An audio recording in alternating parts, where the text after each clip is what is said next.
આજે આપણે થિયરમ 6.1 શીખવાના છીએ। તો એ શીખવા પહેલાં આપણે સૌથી પહેલાં પૂર્વધારણા 6.1 અને 6.2 નો અભ્યાસ કરશું। ઓકે, જે એક્ઝામમાં આપણને લખવાની પૂછવા નથી, પણ આ પૂર્વધારણાનો ઉપયોગ આપણે થિયરમ 6.1 માં કરવાનો છે। એટલે સૌથી પહેલાં આપણે પૂર્વધારણા 6.1 સમજીએ અને પૂર્વધારણા કોને કહેવાય એ આપણે એની ચર્ચા ચેપ્ટર 5 માં કરી છે। ઓકે, સો આપણે જોઈએ પૂર્વધારણા 6.1 કે જે કિરણનો ઉદ્ભવ બિંદુ રેખા પર હોય, બરાબર, જે કિરણનો શું ઉદ્ભવ બિંદુ, એટલે એક રેખા હું અહીં દોરીશ। સપોઝ કે આપણે અહીં રેખા કઈ લઈએ AB। જે કિરણનો ઉદ્ભવ બિંદુ શાના પર હોય, રેખા પર, એટલે અહીંથી આપણે શું દોરશું, એક રેખા, એટલે સોરી શું દોરશું, એક કિરણ દોરશું। રેખા AB પર આપણે કિરણ લઈએ અને એ કિરણને નામ આપશું આપણે કિરણ OC। કયું કિરણ?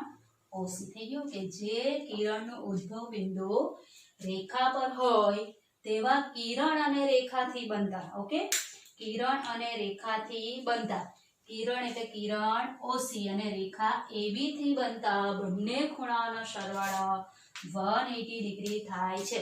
હવે આ કિરણ OC અને રેખા AB થી બે ખૂણાઓ બને છે એ આપણને અહીં નરી આંખે દેખાઈ જ આવે છે। કયો ખૂણો? તો ખૂણો AOC, આ એક ખૂણો, અને બીજો ખૂણો બનશે ખૂણો BOC। એ બે ખૂણાઓનો સરવાળો એમ કે કેટલો થશે, એમ કે 180 ડિગ્રી થાય છે, એવું પૂર્વધારણા 6.1 કહે છે। ઓકે, સો સિમ્બોલિકલી આપણે એને એવી રીતે લખી શકીએ કે ખૂણો AOC પ્લસ ખૂણો BOC ઇક્વલ ટુ 180 ડિગ્રી થાય।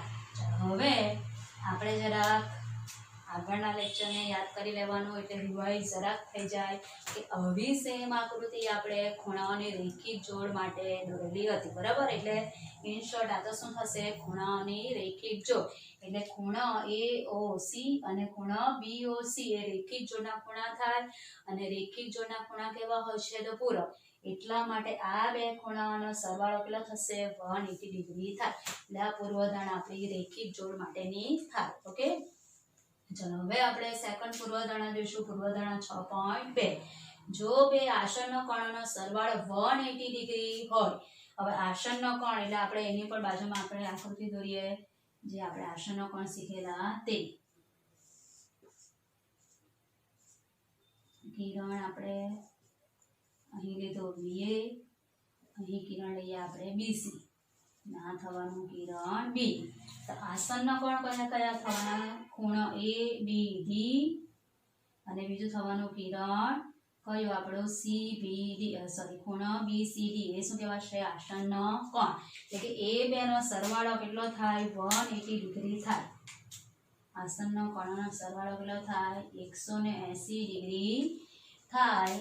તો તેની સામાન્ય ન હોય તેવી બાજુ, સામાન્ય ન હોય તેવી બાજુ, આ BD તો શું કહેવાય, આપણે વ્યાખ્યામાં જોઈ એની સામાન્ય બાજુ, સામાન્ય નથી એવી બાજુઓ થશે તો કિરણ BA અને કિરણ BC શું બનાવે, એમ કે બાજુઓ શું બનાવશે, એક રેખા બનાવે। સામાન્ય ન હોય તેવી બાજુ એક રેખા, એટલે આવી રીતે શું બનાવશે, એક સીધી શું બનાવી દેશે, રેખા બનાવે છે, બરાબર।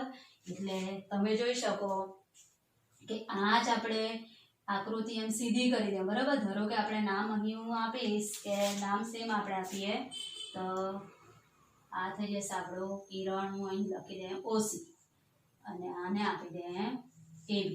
તો સામાન્ય ન હોય તેવી બાજુ એટલે કે OA, કિરણ OA અને કિરણ OB આવી ગયું, કિરણ OA અને કિરણ OB શું બનાવે, એક સીધી રેખા। તો આ બે આસન્ન કોણોનો સરવાળો કેટલો થાય, એમ કે 180 થાય, એવું આ પૂર્વધારણામાં કહેવા માંગે છે। ઓકે, એટલે બંને પૂર્વધારણા માટે આકૃતિ કેવી રહેશે, એકની એક જ રહેશે, સમજાયું? હવે પૂર્વધારણાને મદદથી આપણે પ્રમેયની સાબિતી જોઈશું। ઓકે, હવે આ તમારે નોટબુકમાં પૂર્વધારણા લખવાની તો ખરી જ, ફક્ત સમજ માટે પણ। ચલો હવે આપણે થિયરમ જોઈશું.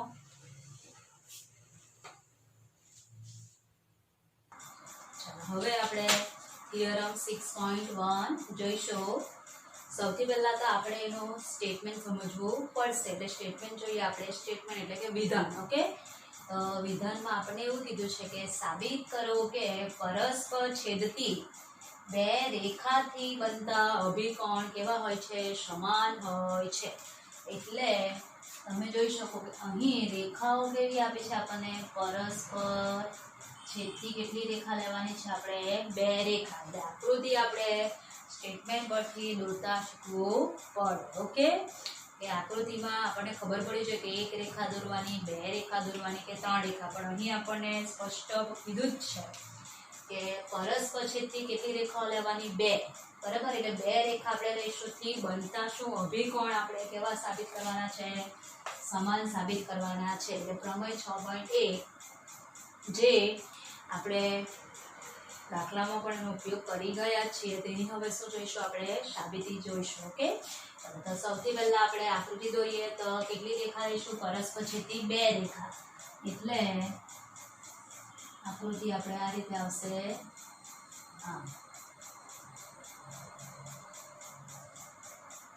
હવે બે રેખાઓને આપણે શું આપી દેવાના? નામ આપી દઈએ. એક રેખાનું નામ આપણે આપી દઈએ AB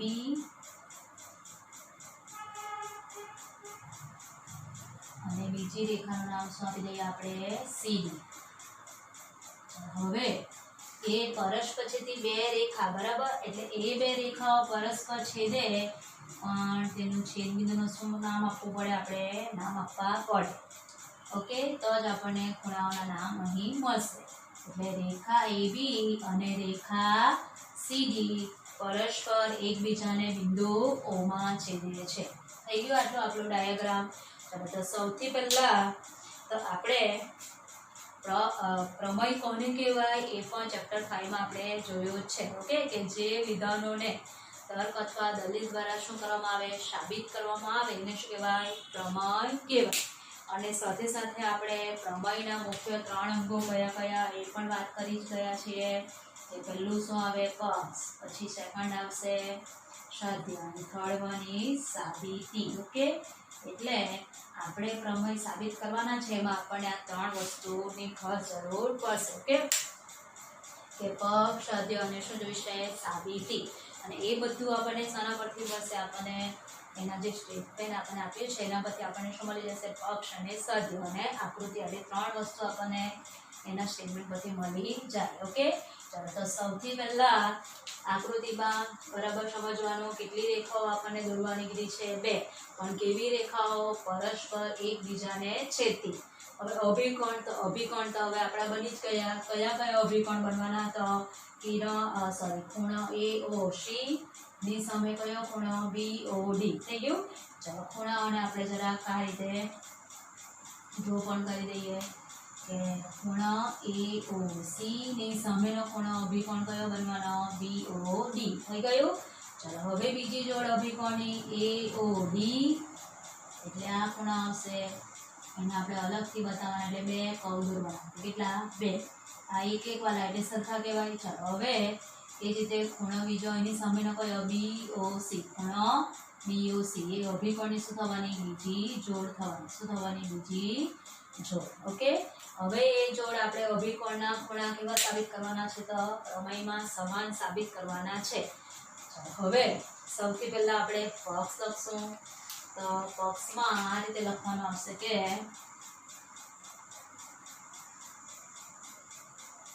આપણે જે આકૃતિ દોરી, બરાબર, અથવા જે સ્ટેટમેન્ટમાં આપણને આપેલું જ છે તે શું બનવાનું? આપણું પક્ષ બનવાનું.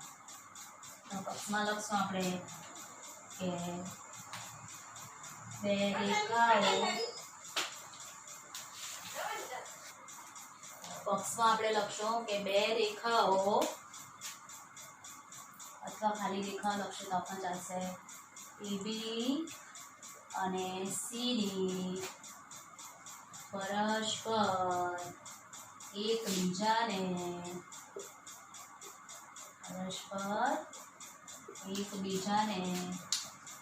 ઓમાં જીવે છે. ચલો આ શું થયું આપણું પક્ષ થઈ ગયું. ચલો હવે આપણે પક્ષમાં તો શું લખવાનું જે આપ્યું હોય તે, અને સધ્યમાં શું લખશું તો જે સાબિત કરવાનું હોય એને સામા લખશું સધ્યમાં. ચલો આપણો પક્ષ કમ્પ્લીટ થઈ ગયો.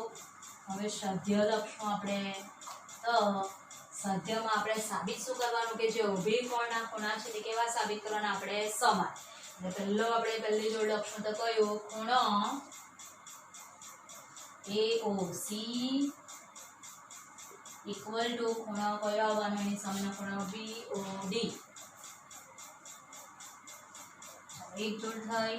બીજી જોડ લખીએ તે જ રીતે કે ખૂણો, બીજી જોડ લખશું તો AOD, ખૂણો AOD ઇક્વલ ટુ ખૂણો શું આવશે એની સામેનો ખૂણો BOC. હા આપણે સાબિત કરવાનું છે. ઓકે, ચલો પક્ષ, સધ્ય અને આકૃતિ એ તમને બરાબર સમજાયા હશે. હા ને, ચલો તો હવે આપણે પૂર્વધારણાની મદદથી પ્રમાણિત જોઈશું, સાબિતી જોઈશું. હવે લખીએ સાબિતી.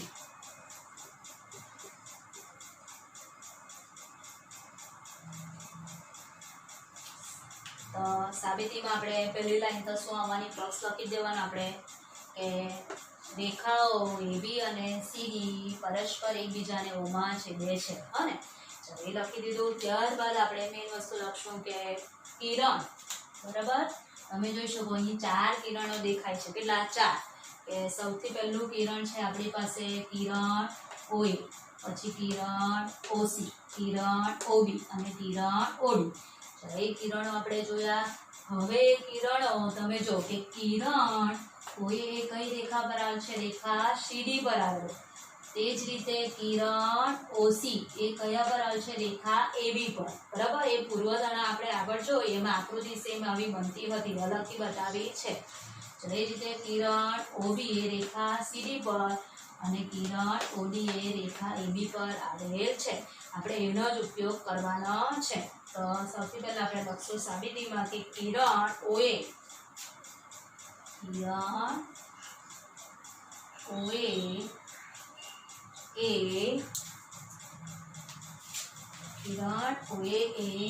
રેખા, બરાબર ધ્યાનથી જોજો. હા, હવે કિરણ OA કઈ રેખા પર બોલી ગયા આપણે? રેખા CD પર આવેલ છે. રેખા CD પર આવેલ છે. હવે એ કિરણ રેખા CD પર આવેલ છે માટે આપણને બે ખૂણાઓની શું મળવાની જોડ કે માટે શું લખશું? ખૂણો AOC. ચલો અહીં જોજો ને, બરાબર શાના પર આવેલ છે? રેખા આપણે CD પર આવેલ છે. હા, આ કિરણ OA રેખા CD પર આવેલું છે એટલે આ બે ખૂણાઓ મળશે. બરાબર છે, જોજો બરાબર. ખૂણો AOC પ્લસ ખૂણો શું આવશે? BOC ઇક્વલ ટુ શું લખાશે? 180 ડિગ્રી. ચલો હવે આપણે આ તો શું લખ્યા? શાના પરથી લખ્યું? તો રેખિક જોડણી. શાના પરથી લખ્યા આપણે? પૂર્વધારણા પરથી. રેખિક જોડણી શાના પરથી લખ્યા? પૂર્વધારણા પરથી, જે આપણે પૂર્વધારણા 6.1 માં જોઈ ગયા એના પરથી. હવે આપણે એને પહેલા નંબર શું આપી દઈએ? 1 આપી દઈએ. ચાલો હવે લખીએ તે જ રીતે, આપણે આ બાજુથી લખશું તે જ રીતે. ચાલો હવે આપણે બીજું કિરણ લઈએ તો કિરણ OD. આપણે કઈ લીધું? OA લીધું. હવે કઈ લઈએ તો OD. કિરણ OD એ જ રીતે કિરણ OD A. ચલો કિરણ OD એ કઈ રેખા પર આવે છે? રેખા AB પર. તમે જોઈ શકો OD કઈ રેખા? AB પર આવેલ છે. એ રેખા AB પર આવેલ છે. ફરીથી આપણે રેખિક જોડણી પૂર્વધારણા પરથી લખીએ. ખૂણાઓની જોડ બરાબર કઈ કઈ મળવાની? તો ઓડી છે એટલે ખૂણો એઓડી, ખૂણો એઓડી પ્લસ કયો ખૂણો આવવાનો તો કિરણ એઓડી આવશે. ઓકે, આટલું ચેન્જ કરી દીધું. હવે તે જ રીતે કિરણ આપણે ઓડી એ રેખા એબી પર આવેલ છે એટલે લખશું ખૂણો એઓડી પ્લસ ખૂણો બીઓડી બરાબર શું થશે 180 ડિગ્રી. ચાલો અહીં પણ આપણે બ્રેકેટમાં લખી દેવાનું રેખી જોડણી શું લખશું પૂર્વધારણા અને આપણે પરિણામને બસમાં આપી દેવાનું 2. અહીંયા સુધી તમને બરાબર સમજાયું હશે. ફરીથી એકવાર જોઈએ કે પક્ષમાં આપણે શું લખવાનું જે આપ્યું હોય તે એટલે પક્ષમાં આપણે શું કર્યું આકૃતિ જે દોરી તે પક્ષમાં લખી દેવાનો કે બે રેખાઓ AB અને રેખા CD પરસ્પર એકબીજાને બિંદુ O માં છેદે છે. થઈ ગયું આપણું પક્ષ. હવે સધ્યમાં આપણે શું લખવાનું છે સાબિત કરવાનું છે તે કે અભિકોણના જે ખૂણા છે તે કેવા સાબિત કરવાના આપણે સમાન એટલે કે ખૂણો AOC ઇક્વલ ટુ શું લખ્યું આપણે ખૂણો BOD. પછી બીજી જોડ લખીએ આપણે ખૂણો AOD ઇક્વલ ટુ શું લખવાનું ખૂણો BOC કેવા સાબિત કરવાના સમાન એટલે વચ્ચે આપણે ચિહ્ન કયું આવવાનું બે ખૂણાની વચ્ચે સમાન એટલે બરાબરનું ચિહ્ન આવશે. ચાલો હવે સાબિતીમાં પહેલું આપણે શું લખવાનું પક્ષ તમે લખો નહીં લખો તો ચાલશે કઈ વાંધો નહીં. આપણે સાબિતી અહીંથી સ્ટાર્ટ કરી દેવાનું કે કિરણ OA એ રેખા પર આવેલું છે તમે જો CD પર આવેલું છે OA એક આવેલું રેખા CD પર એટલે આ બે ખૂણા લખવાનું કે ખૂણો AOC પ્લસ ખૂણો શું આવશે AOD બરાબર શું લખ્યું આપણે 180 ડિગ્રી અને એના રીઝનમાં શું લખવાનું આપણે એક રેખિક જોડની પૂર્વધારણા આપણે જોઈ ગયા તે પૂર્વધારણા 6.1 એ આપણે લખવું પડે. નંબરની લખો તો ચાલશે પણ આપણે આ તો બતાવવું જ પડે કે રેખિક જોડની પૂર્વધારણા લખવું પડે. હવે એ જ રીતે લખ્યું કે કિરણ કયું લીધું ઓડી કઈ રેખા પર આવેલું એ રેખા AB પર આવેલું. માટે બે ખૂણાઓ બીજા બનવાના કિરણ ખૂણો AOD પ્લસ ખૂણો કયો BOD બરાબર શું લખ્યું 180 ડિગ્રી. અહીં પણ આપણે શું લખવાનું રેખિક જોડની પૂર્વધારણા એને પરિણામ નંબર શું આપ્યો આપણે 2. ચલો હવે આપણે પરિણામ 1 અને 2 ની મદદથી લખશું આપણે તો પરિણામ હવે પરિણામ 1 અને 2 પરથી પરિણામ 1 અને 2 પરથી હવે બંને પરિણામને આપણે બરાબર ધ્યાનથી જોવા એકદમ તો તમે જોઈ શકો કે બંને પરિણામ 1 અને 2 માં એની જમણી બાજુ તમે જો કે કેવી છે સરખી છે. અહીં પણ 180 ડિગ્રી છે અને અહીંયા પણ શું છે 180 ડિગ્રી. પરિણામ 1 અને 2 ની જમણી બાજુ સરખી હોવાથી આપણે એની ડાબી બાજુ શું કરી શકીએ સરખાવી શકીએ. ઓકે એટલે લખીએ કે માટે angle AOC plus angle AOD equal to શું લખાશે angle AOD plus angle BOD. થઈ ગયું. બંને પરિણામની ડાબી બાજુ કે સોરી જમણી બાજુ સરખી હોવાથી એની આપણે ડાબી બાજુ શું કરીએ સરખાવી શકીએ. ચાલો આ સ્ટેપ બહુ અગત્યનું છે છેલ્લું સ્ટેપ છે પણ બહુ ખાસ આપણે એને યાદ રાખવાનું રહેશે. હવે તમે જોઈ શકો કે બંને બાજુ ખૂણો AOD અને આ બાજુ પણ ખૂણો AOD એટલે બે ખૂણાના માપ કેવા છે સરખા છે એટલે એ બે ખૂણા શું થવાના કેન્સલ થઈ જવાના. એટલે જે ખૂણા બાકી રહ્યા તે લખીએ આપણે કયા એંગલ AOC ઇક્વલ ટુ શું બાકી રહ્યું angle BOD. Angle AOC equal to શું બાકી રહ્યું એંગલ BOD. એટલે તમે જોઈ શકો કે સધ્યમાં આપણી ખૂણાઓની જે પહેલી જોડ છે એ સાબિત થઈ ગઈ એટલે કે angle AOC equal to angle BOD એટલે અભિકોણ કેવા સાબિત થયા સમાન. ચલો હવે આપણે લખી દેવાનું પછી કે તે જ રીતે છેલ્લું આપણે લખી લખવાનું કે તે જ રીતે ચલો બીજી જોડ પણ સાબિત કરી શકાય. કઈ જોડ angle AOD equal to angle BOC પણ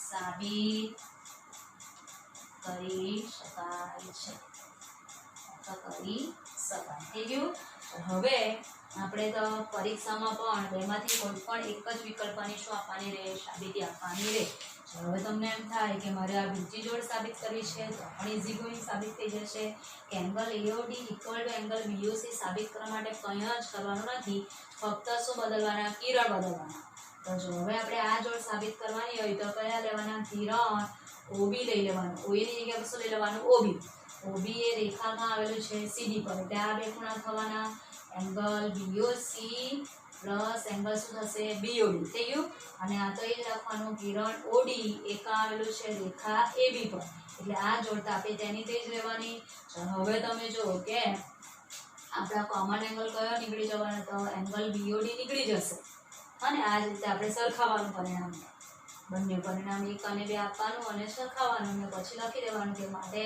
એંગલ AOD ઇક્વલ ટુ શું સાબિત કરી શકાય BOC પણ સાબિત કરી શકાય ચાલો હવે પ્રમેય જે આગળ પૂરું થાય તો આપણે આવી રીતે એક સિમ્બોલ કરવાનો રહેશે હા નાનો મસ્ત એક શું લખવાનું સિમ્બોલ એક આપણે નાનું લંબચોરસ ડ્રો કરવાનું અને એને બરાબર ડાર્ક કરી દેવાનું એટલે આ પ્રમેય પૂરો થયો એમ કહી શકાય ઓકે આવું એક શું નાનું રેક્ટેંગલ ડ્રો કરવાનું છે અથવા તો લાસ્ટલી તમે પ્રૂવ્ડ એમ પણ લખી શકો અને શું લખવાનું રહેશે પ્રૂવ્ડ એમ લખો તો પણ ચાલે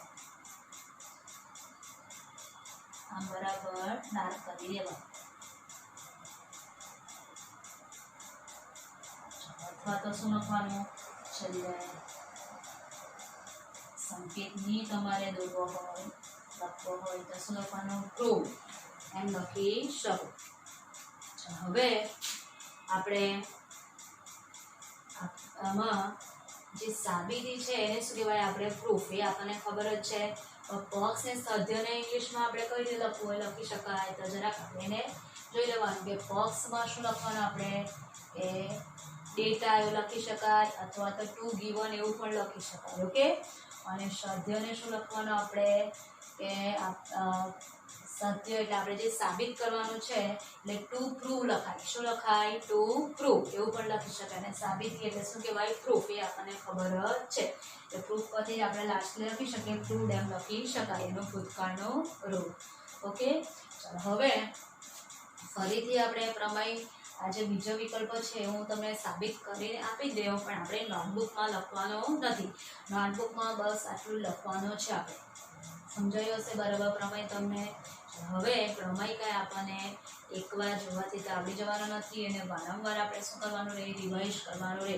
સૌથી પહેલાં તો તમારે એના પરથી આકૃતિ દોરવાની રહે પછી આકૃતિ દોરાઈ ગયા પછી એના પરથી આપણને શું લખતા આવડવું જોઈએ પક્ષ ને સાધ્ય પછી પૂર્વધારણા અથવા પ્રમેયની મદદથી આપણે એનું શું શીખવું પડે સાબિતી શીખવી પડે હવે પ્રમેય તો આપણને આગલા ધોરણમાં પણ એના સ્ટેટમેન્ટ તમને આવતા જેમ કે પાયથાગોરસના પ્રમેયનું સ્ટેટમેન્ટ તમને આવી ગયું બટ એની સાબિતી તો આપણે ક્યાં શીખવાની આવે 10મામાં અને પ્રમેયની સાબિતી તો આપણે 9મા ધોરણથી શીખવાની આવશે હવે આ જે બીજો વિકલ્પ છે એવું પણ તમને સાબિત કરીને બતાવી દઉં પણ એક્ઝામમાં ફક્ત બેમાંથી આપણે કોઈ એક જ વિકલ્પની શું લખવાની રહેશે સાબિતી લખવાની રહેશે અને આ જે પ્રમેય છે વિદ્યાર્થી મિત્રો એ તમને 4 માર્ક્સમાં પૂછવામાં આવશે બરાબર કેટલા 4 અથવા તો કોઈ વાર તમને 3 માર્ક્સમાં પૂછી શકાય દાખલાની જગ્યા પર એટલે એનું વેટેજ એટલું છે એકલા પ્રમેયનું કેટલું વેટેજ 4 માર્ક્સમાં આવશે અને આખા ચેપ્ટરનો વેટેજ તો આપણો 6 માર્ક્સનો છે જે આપણે આગળ લેક્ચરમાં વાત કરી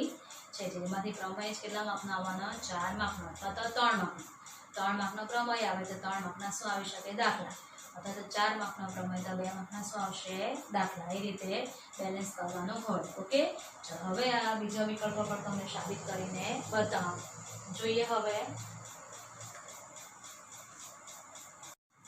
આપણે બીજો વિકલ્પ એટલે કે angle AOD equal angle BOC ની પણ સાબિતી જોઈએ તો તેના માટે આપણે પક્ષની સાથે તો કોમન રહેવાનું છે એ કંઈ બદલાવાનું નથી ફક્ત શું બદલાશે સાબિતી બદલાશે તો સાબિતીમાં આપણે લખીએ કે કિરણ સેમ પહેલા જેવું જ પેટર્ન રહેશે, ખાલી નામ બદલવાના રહેશે. ચલો કિરણ ઓબી કયું લેવાનું? કિરણ ઓબી એ કઈ રેખા પર આવેલું છે? રેખા સીધી પર આવેલ છે. સીધી પર આવેલ છે માટે રેખિક જોડના ખૂણા આપણે લખીએ તો રેખિક જોડના ખૂણાઓ કયા કયા આવશે? તો ઓબી એ સીધી પર આવેલું છે એટલે ખૂણો બીઓસી લખીએ માટે એંગલ બીઓસી પ્લસ એંગલ કયો થવાનો? બીઓડી ઇક્વલ ટુ શું લખાશે? 180 ડિગ્રી. અહીં પણ આપણે સેમ રીઝન જ લખવાનું. શું લખવાનું? શાના પરથી લખવું? તો રેખિક જોડની પૂર્વ ધારણા પરથી. થઈ ગયું? ચલો અને પરિણામ નંબર શું આપી દેવાના આપણે? 1 બરાબર. નંબર 1 આપી દીધું. ચલો હવે લખીએ આપણે તે જ રીતે કિરણ એ જ રીતે કિરણ. ચલો હવે આપણે ઓબી લીધું એટલે એની બાજુનું જ લેવાનું. તો કિરણ ઓડી કિરણ તે જ રીતે કિરણ ઓડી એ રેખા. ચલો કિરણ ઓડી એ કઈ રેખા પર આવે છે? તો રેખા એબી પર આવેલ છે. લખવાની પેટર્ન આપણે એકને એક લખવાનું એટલે એક્ઝામમાં તકલીફ પડે ના માટે. ચાલો કિરણ આપણે ઓડી એટલે કયા ખૂણા આવવાના? ખૂણા એઓડી અથવા તો બીઓડી થી પણ સ્ટાર્ટ કરી શકીએ કે ખૂણા બીઓડી પ્લસ ખૂણો કયો આવવાનો? એઓડી ઇક્વલ ટુ શું લખાશે? 180 ડિગ્રી. અને નંબર શું આપવાનું આપણે? નંબર 2 અને બ્રેકેટમાં લખવાનું સેમ જ. શું લખીશું? રેખિક જોડણી પૂર્વધારણા.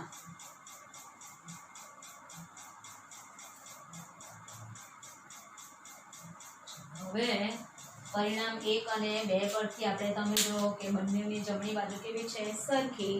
માટે આપણે એની ડાબી બાજુ કમ્પેર કરી શકીએ. એટલે લખીએ કે હવે પરિણામ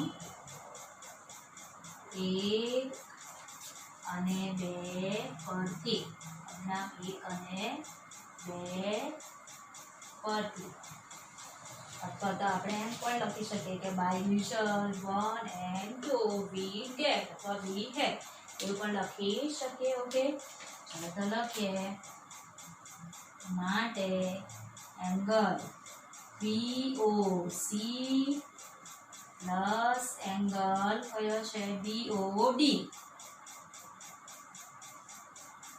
equal to angle BOD plus angle AOD. હવે સરખા માપના ખૂણાઓ કયા છે? તો એંગલ બીઓડી બંને બાજુ કેવા છે? સરખા માપના. એટલે તમે એને પરીક્ષામાં કેન્સલ કરી શકો. ના કરો તો પણ કંઈ વાંધો નહીં. આ કેન્સલ થઈ ગયા. માટે કયા ખૂણાઓ બાકી રહેવાના? તો એંગલ બીઓસી ઇક્વલ ટુ અહીં કયો ખૂણો બાકી રહ્યો? તો એંગલ એઓડી. અને એને જરાક આપણે સીધા લખી દઈએ કે એંગલ એઓડી ને આપણે આ બાજુ લઈએ તો માટે એંગલ એઓડી ઇક્વલ ટુ શું લખી શકીએ આપણે? Angle BOC. થઈ ગયું? હવે તમે જોઈ શકો આ આપણો શું છે? વિકલ્પ કયો છે? બીજો આવી ગયો ને. એંગલ એઓડી ઇક્વલ ટુ શું આપણે સાબિત કર્યો? Angle BOC. એટલે સાબિતીમાં આપણે ફક્ત રેખાઓ તો તેની તે જ રહેશે. ફક્ત શું બદલ્યા? તમે જો કે કિરણ આગળની જે સાબિતી હતી એમાં કિરણ કયું લીધેલું હતું? ઓએ. સેમ જ રેખા તો સીધી હતી ને હતી. પછી કિરણ ઓડી એ કાં લીધું આપણે? રેખા એબી પડી તો સેમની સેમ જ લાઈન છે. ફક્ત એક જ શું બદલ્યું? બીજા આપણે બીજી જોડ સાબિત કરવા માટે કિરણ જ બદલ્યું એટલે ઓપોઝિટ કિરણ થયું. એકદમ ઈઝી છે. કિરણ ઓએ છે બરાબર. એનું વિરુદ્ધ ડાયરેક્શનમાં કિરણ કયો આવવાનો? ઓબી. એ જ બદલ્યું છે, બાકી સેમની સેમ જ. એટલે બીજી આપણે એટલે કે બીજો વિકલ્પ છે એ પણ આપણે આ રીતે સાબિત કરી શકીએ. હવે નોટબુકમાં તો તમે એને લખી શકો છો, પણ એને પરીક્ષામાં આપણે લખવાની જરૂર નથી. બેમાંથી કોઈમાં શું લખીશું, ખાલી એકને એક જ વિકલ્પ લખવાનો રહેશે. ઓકે, હવે આજનો જે પ્રમેય છે એ જ તમારું શું થશે, પ્રમેય તમારે સમજવાનો, સમજીને બરાબર રીડ કરવાનો અને પછી એને શું કરવાનું, જોયા વગર લખવાનો. એ આજનું તમારું મોટામાં મોટું હોમવર્ક. ઓકે, હવે આના પરથી આપણે શું જોઈશું, દાખલા જોઈશું, પણ એ આપણે નેક્સ્ટ લેક્ચરમાં જોઈશું. Okay, so bye bye and thank you.